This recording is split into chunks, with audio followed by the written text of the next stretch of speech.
الحمد لله الحمد لله القائل في كتابه الكريم يا أيها الذين آمنوا لا تلهكم أموالكم ولا أولادكم عن ذكر الله ومن يفعل ذلك فأولئك هم الخاسرون وأنفقوا مما رزقناكم من قبل أن يأتي أحدكم الموت فيقول ربي لولا أخرتني إلى أجل قريب فأصدق وأكن من الصالحين ولن يؤخر الله نفسا إذا جاء أجلها والله خبير بما تعملون أشهد أن لا إله إلا الله وحده لا شريك له وأشهد أن محمدا عبده ورسوله اللهم فصل وسلم وبارك على سيدنا محمد اللهم صل وسلم على هذا النبي الكريم وعلى آله وأصحابه ومن تبعهم بإحسان إلى يوم الدين أما بعد فيا أيها الناس أوصيكم وإياي بتقوى الله فقد فاز المتقون Ma'asyiral muslimin rahimakumullah. Kita hidup ini tidak terasa. Orang bilang umur kita bertambah, tapi sebenarnya kalau ditinjau dari jatah yang Allah berikan, umur kita selalu berkurang tiap hari. Maka benar apa yang dikatakan oleh salah seorang penyair, wa umri naqisun fi kulli yaumin wa dhanbi zaidun kaifa ihtimali. Umur saya setiap hari berkurang. Kalau ditinjau dari satu segi umur kita bertambah, tapi ditinjau dari segi yang lain umur kita berkurang. Syukur alhamdulillah Allah memberikan hal-hal yang kita tidak tahu, tidak mengerti. Sering saya katakan dari sini, berapa banyak kita enggak mengerti. Hidup ini banyak enggak ngerti. Umur kita berapa kita enggak ngerti. Lahir kita tanggal berapa kita enggak ngerti. Hanya kata orang tua, kata tetangga, kata orang, kata catatan. Mungkin benar, mungkin salah. Rezeki kita enggak ngerti. Bagaimana rezeki seorang? Enggak tahu. Kemudian ada lagi jodoh kita enggak ngerti. Tahu-tahu yang dari sana sini yang ketemu jodohnya Allah yang menentukan. Wa khalaqnakum azwajan, kami ciptakan manusia mesti ada jodohnya. Yang terakhir nasib kita enggak tahu.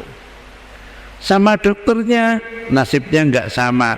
Sama warungnya larisnya enggak sama. Sama restorannya enggak sama nasibnya. Subhanallah, banyak hal yang kita enggak ngerti. Maka kita harus menyadari, oh kalau begitu kita ini punya yang maha segala-galanya, Allah yang mengendalikan kita. Kadang-kadang orang barat liberalisme atau ateisme, wah saya bisa menentukan nasib, saya bisa tentukan. Tidak. Umur saja kita enggak tahu kapan kita akan dipanggil oleh Allah. Hanya kita punya doa, mudah-mudahan umur kita Allah beri panjang, amin. Rezeki murah, amin. Hidup kita berkah, amin. Semua kesulitan kita dimudahkan oleh Allah, amin. Doa-doa kita diijabahi oleh Allah, amin. Sebenarnya manusia itu kalau mau percaya kepada kekuasaan Allah mudah. Ini jempol ini, sebelum kita tanda tangan orang cap jari jempol. Semua manusia tidak sama. Lahirnya sama, tapi cap jempolnya enggak sama. Setiap manusia luar biasa. Allah membuat sekian miliar manusia, cap jempolnya enggak sama. Maka dalam hal tertentu bukan tanda tangan, cap jempol yang dibutuhkan. Sama mau manusianya sama, namanya sama, tak tulisannya enggak sama, tanda tangannya juga sama. Itu kebesaran Allah. Subhanallah. Kita kalau percaya kepada Allah itu gampang. Subhanallah, Allah maha segala-galanya. Allah membuat manusia, rambut kepala ini selalu tambah terus. Tapi beberapa rambut oleh Allah dibatasi tumbuhnya. Kayak alis ini rambutnya, ya sudah segitu aja. Kadang-kadang orang pengen cantik dicukur dan sebagainya. Ini enggak tumbuh kayak rambut yang di kepala. Rambut yang di dada, rambut yang di perut, rambut terus-terusnya enggak sama tumbuhnya. Rambut yang di hidung enggak sama. Itu kebesaran Allah. Maka Allah, kalau orang mau percaya kepada Allah, enggak kurang jalan melihat dirinya sendiri. Wa bi anfusikum afala tubsirun. Dalam dirimu kamu, apa kamu enggak lihat? Maka Allah mengatakan dalam satu ayat suratul Hasyr ayat 2 dikatakan fa'tabiru ya ulil absar, ambil pelajaran baik orang yang punya mata hati. Jadi hati itu ada otaknya, ada matanya. Maka orang yang kadang-kadang enggak melihat mata kepala, tahu oh ini fulan, mendengar suaranya kamu ini ya, sudah tahu karena mata hatinya tajam. Di situ ada titik kecil sampai merekam berbagai macam. Orang kalau mau percaya kepada Allah bisa, enggak percaya juga bisa. Tapi kita mudah-mudahan termasuk orang yang percaya kepada Allah Subhanahu wa ta'ala. Gedung ini ada yang membuat, siapa? Kita enggak tahu, enggak lihat, tapi pasti ada. Gedung aja ada yang membuat, bangunan ada yang bikin, bumi, langit ada yang bikin. Siapa yang bikin? Yang bikin yang maha segala-galanya, Allah Subhanahu wa ta'ala. Subhanallah, subhanallah. Maka kita dikasih tuntunan oleh Allah Al-Quran, supaya dengan Al-Quran ini kita percaya kepada Allah. Allah ingin menunjukkan kekuasaannya dengan Al-Quran. Fa'tabiru ya ulil absar, ambil pelajaran baik orang yang punya mata hati. Maka istilahnya dulu, tanyalah kepada hati nuranimu, is'al dhamirak, tanya kepada hati nurani.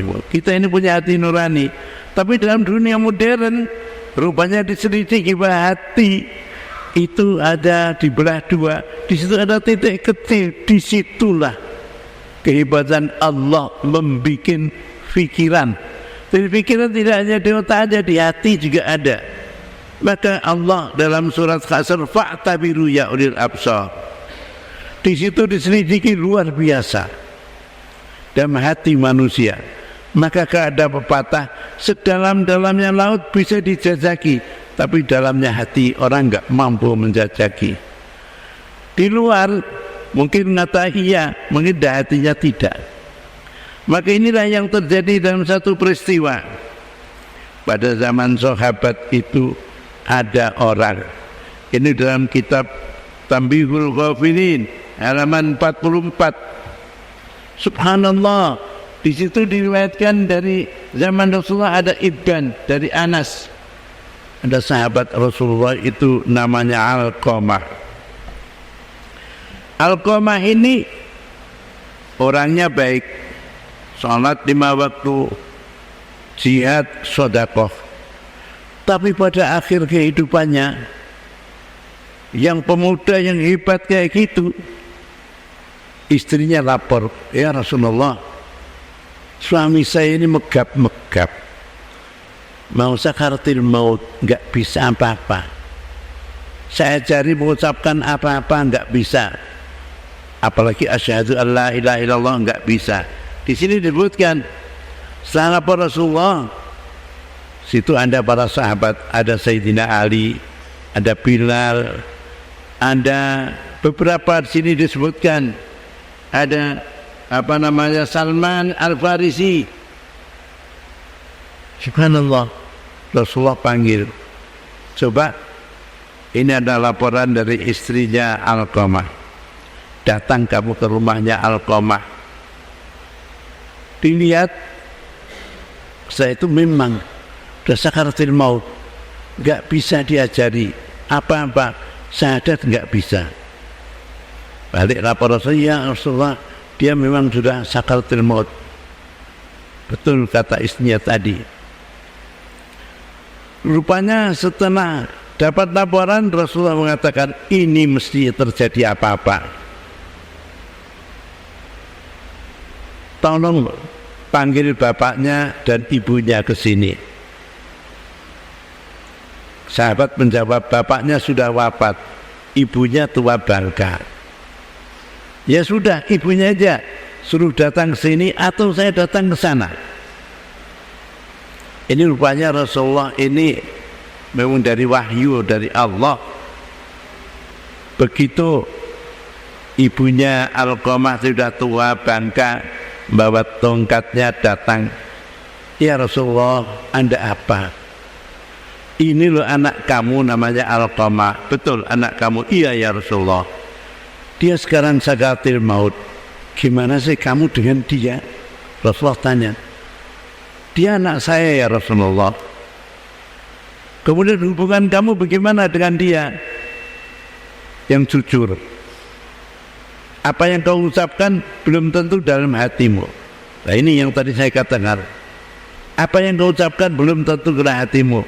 Maka ucapkan jujur. Kalau kamu bohong, Jibril akan turun, akan membenarkan apa yang akan kau ucapkan. Kamu yang jujur kepada saya. Kalau enggak, nanti Jibril akan turun, akan membenarkan ucapan-ucapan kamu. Istri itu, ibunya Alqamah menjawab, ya Rasulullah, dia anak saya baik, sholatnya baik, jihadnya baik, zakatnya baik, sedekahnya baik, semuanya baik. Hanya dia ini mencintai istrinya melebihi daripada yang lain. Saya pun enggak diperhatikan ya Rasulullah. Oh, subhanallah, demikian rupa. Maka kalau begitu, ya sudah, sahabat kamu Salman, Ali, Bilal, cari kayu, kita bakar saja. Karena api neraka itu lebih panas daripada pembakaran kayu bakar, api kayu bakar. Kalau kamu maafkan, insya Allah enggak jadi dibakar. Kalau enggak maafkan, dibakar. Rupanya Rasulullah memerintahkan semua disuruh kayu bakar. Ibunya rupanya ya Rasulullah, itu anak saya, darah daging saya. Ya, tapi kamu enggak mau maafkan. Jujur kamu dalam hati kamu, hati sanubari kamu. Kalau enggak jujur, nanti Jibril akan turun, akan menyatakan kebenaran yang sejati. Ya Rasulullah, iya, saya akan memaafkan dia ya Rasulullah, daripada dibakar dengan api yang menyala-nyala sebelum api neraka. Saya maafkan ya Rasulullah. Rasulullah menyuruh Bilal dan kawan-kawan, lihat sekarang di rumahnya sana Alqamah. Rupanya di Alqamah dari luar sudah sudah kedengaran, asyhadu an la ilaha illallah wa asyhadu anna Muhammadar Rasulullah.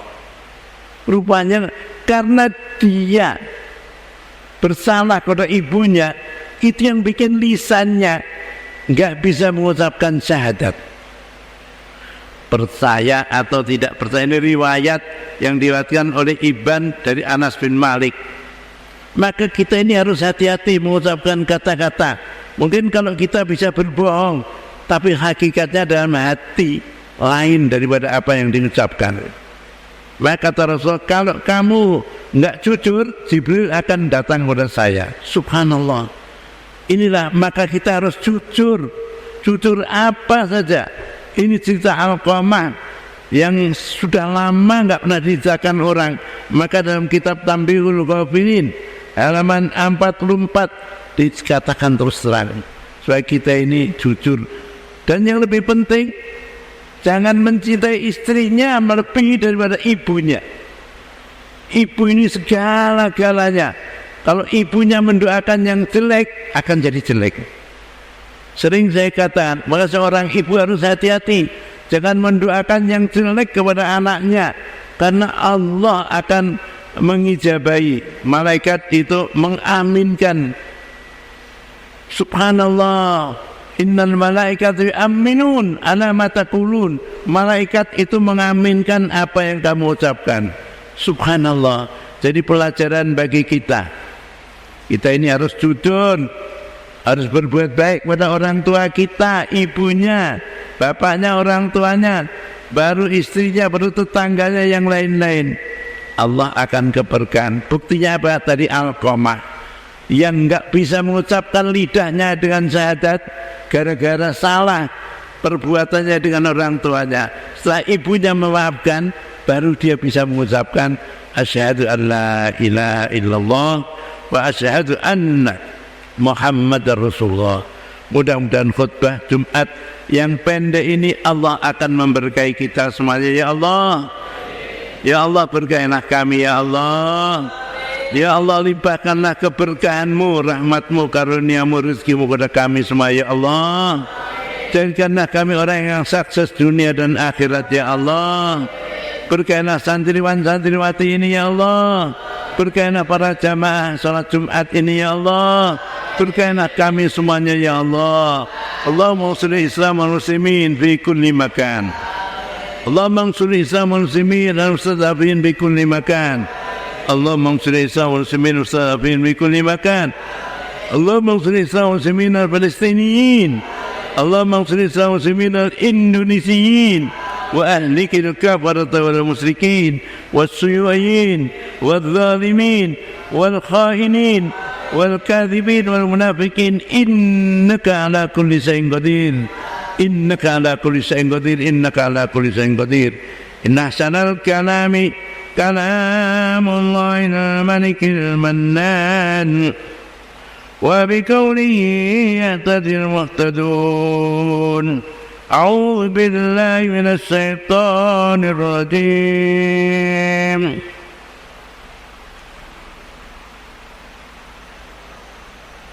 لا تقاتلونكم جميعا إلا بقرى مقصنة أو من وراء جدر بأسهم شديد بينهم شديد تحسبهم جميعا وقلوبهم شتى ذلك بأنهم قوم لا يأكلون بارك الله لي ولكم بالقرآن العظيم ونفعني وإياكم بما فيه من الآيات والذكر الحكيم وتقبل مني ومنكم تلاوته إنه السميع العليم وقل ربي اغفر وارحم وأنت خير الراحمين.